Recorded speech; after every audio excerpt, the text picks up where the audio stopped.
Shalom, peuple de Dieu, je vous salue tous dans le nom précieux de notre Seigneur Jésus-Christ. J'aimerais partager un petit message avec vous et ce message aura pour thème la culpabilité. Alléluia.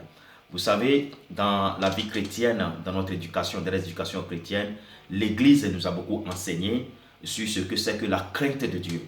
On nous a beaucoup inculqué la crainte de Dieu. On nous a éduqués avec la crainte de Dieu. C'est une très bonne base que l'Église nous a donnée. Et c'est très bon, c'est une très bonne chose, le fait de nous avoir énormément enseigné sur la crainte de Dieu. Mais par contre, nous ne devons pas oublier ce que c'est que la bonté de l'Éternel, la bonté de Dieu. La bonté de Dieu est au-delà de tout. Dieu, il est bon, il est éternellement bon. Il est bon pour tout le monde, il est bon pour toute sa créature. Alléluia. Donc, des fois, parce qu'on est tellement enseigné à propos de la crainte de l'Éternel et qu'on oublie carrément sa bonté, ce que l'Éternel peut faire, sa miséricorde. Donc on oublie carrément la miséricorde de Dieu. Alors qu'est-ce qui se passe? C'est pourquoi des fois quand on tombe dans le péché, en tant que des individus, des chrétiens ou non chrétiens, il y a des fois tu tombes dans le péché ou tu reconnais que tu as tombé dans le péché. La seule chose qu'il faut faire, c'est demander pardon à Dieu. Il est miséricordieux. Alors quand on tombe dans le péché des fois, qu'est-ce qui se passe?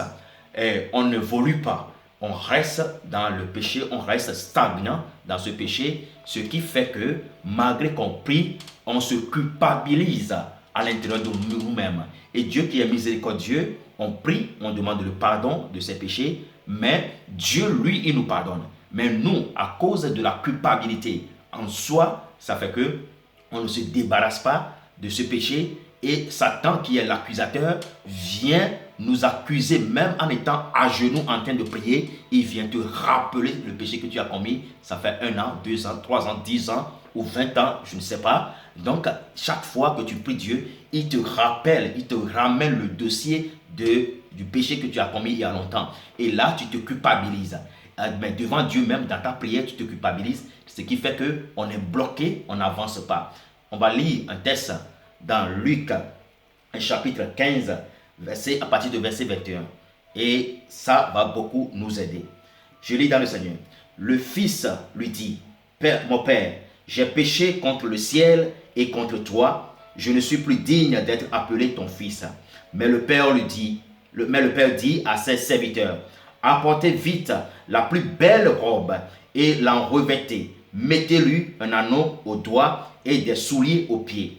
Amenez le veau gras et tuez-le, mangeons et réjouissons-nous. Car mon fils que voici était mort et il est revenu à la vie. Il était perdu et il est retrouvé. Et ils commencèrent à se réjouir. Alléluia. Ce texte, ça nous concerne, ça te concerne, ça me concerne, ça nous concerne tous.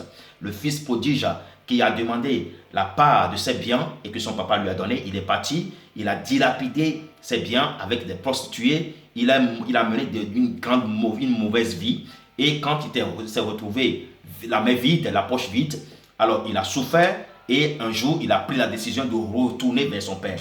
Et voilà ce qui s'est passé. Quand le fils est arrivé, c'est lui qui parlait à son père, qu'il a péché contre le ciel, il a péché contre son père et il n'est plus digne d'être appelé son fils. Mais voilà ce que le père lui a dit. Ici, le fils prodigue, c'est toi et c'est moi. Et le père dit, c'est Dieu. Alléluia. Des fois, nous commettons des fautes et nous sommes éloignés dans nos fautes, dans nos péchés, en telle enseigne que, à cause de la culpabilité, on ne veut pas revenir pour retrouver notre dignité devant notre Père. Ce qui fait qu'on s'éloigne davantage. Et Satan, comme il est malin, il nous emprisonne dans la culpabilité. Et avec cette culpabilité, on n'arrive pas à évoluer avec Dieu. On n'arrive pas à se rapprocher de Dieu. Bien-aimé, je vais te dire une chose. Quel que soit ton péché, quelle que soit la couleur de ton péché, quel que soit ce que tu as commis, la faute que tu as commise, je peux te rassurer que l'Éternel, il est bon. Dieu, il est éternellement bon.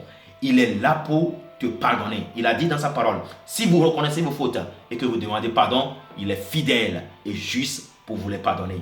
Il t'attend. Oublie, laisse tomber la culpabilité que tu as dans ton cœur. Il y a des années, tu es parti parce que tu sens que tu n'es plus digne, mais l'Éternel t'attend. Le père ici n'a pas accusé son fils quand il l'a retrouvé. Il est parti l'embrasser. Et il a recommandé à ses serviteurs de lui donner la plus belle robe. Vous savez, ton péché que tu as, la saleté que tu as sur toi, l'Éternel Dieu est capable de te couvrir. Le fils qui est resté dans les débauches, il a servi dans l'élévation des cochons, il a servi dans la boue, il était sur la rue, il ne trouvait pas à manger, il ne se lavait même pas. Quand il est revenu à son père, je vais te dire une chose, je vais te rappeler une chose, quand il est revenu, il n'était pas propre, il était tout sale. Mais le père n'a pas dit allez le laver, mais il a dit apportez la plus belle robe. Et c'est avec la plus belle robe que le père a couvert la saleté de son fils. Ton péché, quelle que soit sa saleté, Dieu t'attend, qui est ton père, toi qui es le fils prodigue, reviens à Dieu.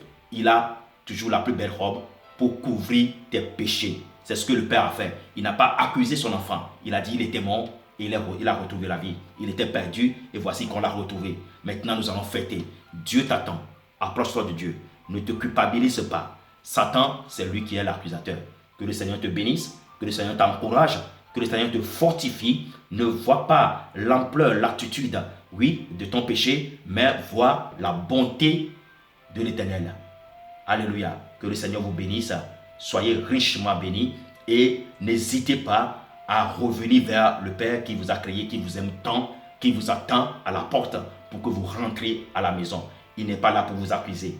Il vous attend. Il a préparé une robe pour vous. Il a préparé des anneaux pour vous. Il a préparé des souliers pour vous. Il a préparé un veau gras pour vous. Il vous attend pour que la fête commence. Dieu t'aime et il t'aimera toujours. Shalom, shalom, shalom.